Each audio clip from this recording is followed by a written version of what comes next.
ជំរាបសួរបាទខ្ញុំខ្វាន់មែនក្នុងវីដេអូនេះនឹងនាំអ្នកទាំងអស់គ្នាទៅទស្សនាសត្វទាំង6ដែលបានថតជាប់ក្នុងកាមេរ៉ាម្យ៉ាងទៀតពួកវាមានរូបរាងចម្លែកមែនទែនទៅទស្សនាទាំងអស់គ្នាតើមានសត្វប្រភេទអ្វីខ្លះសត្វទី1ត្រីឆ្អឹងខ្នងរឹងដែលត្រីប្រភេទនេះបានប្រទះឃើញដេកស្លាប់នៅតាមឆ្នេរសមុទ្រនៅក្នុងការសិក្សាប្រហែលជាស្លាប់បាន2អាទិត្យហើយមានខ្លួនវែងទៅដល់5ម៉ែត្ររីឯឆ្អឹងខ្នងមានខ្នាតធំមែនទែនមនុស្សមួយប្រភេទក៏បាននិយាយថានេះគឺជាពូជរបស់ត្រីឆ្លាមរីឯអ្នកដទៃទៀតក៏បាននិយាយថាមិនដែលប្រទះឃើញពួកវាឡើយឬមួយពួកវាគឺជាត្រីអេលៀននៅក្នុងមួយឆ្នាំមុនអ្នកនេសាទបានចាប់បានត្រីប្រភេទនេះតែមានពណ៌លឿងពួកវាមានទម្ងន់ទៅដល់ជិត1តោនពីក្បាលដល់កន្ទុយមានប្រវែង9ម៉ែត្រអ្នកខ្លះនិយាយថានេះគឺជាត្រីអេលៀន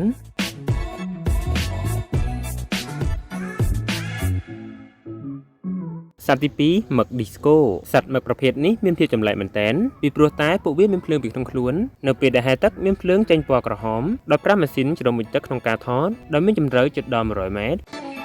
សត្វទី3ឆ្មាមានពុកមាត់វែងសត្វឆ្មាមួយក្បាលនេះមានលក្ខណៈប្លែកដោយសារតែមានពុកមាត់វែងមែនទែនដោយឆ្មាប្រភេទនេះថតមកពីប្រទេសចិនពិតជាប្លែកហើយក៏ស្អាតម្យ៉ាង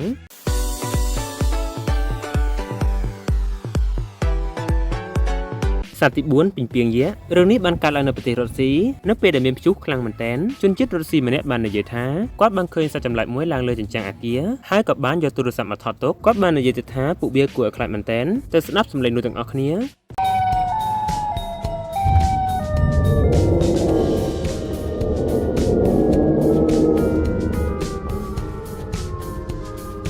ទី5កូនត្រីឆ្លាមមេកាឡូដុនមានអ្នកជ្រមុជទឹកមួយក្រុមបានថតជាប់កូនត្រីឆ្លាមមេកាឡូដុនដែលគេគិតថាត្រីឆ្លាមមេកាឡូដុនបានដាច់ពូជនៅក្នុងសម័យ Dinosaur ប៉ុន្តែថ្មីៗមកនេះបានប្រទះឃើញកូនរបស់វាម្ដងទៀតបានជួបលើកទី2ហើយលើកទី1បានជួបតាំងពី5ឆ្នាំមុនអញ្ចឹងមានន័យថាត្រីឆ្លាមមេកាឡូដុនពួកវាមិនទាន់ដាច់ពូជនោះទេក្រោយពីបានសិក្សាឆ្អឹងរបស់វាកន្លងមកពួកវាមានប្រវែង20ម៉ែត្រជាង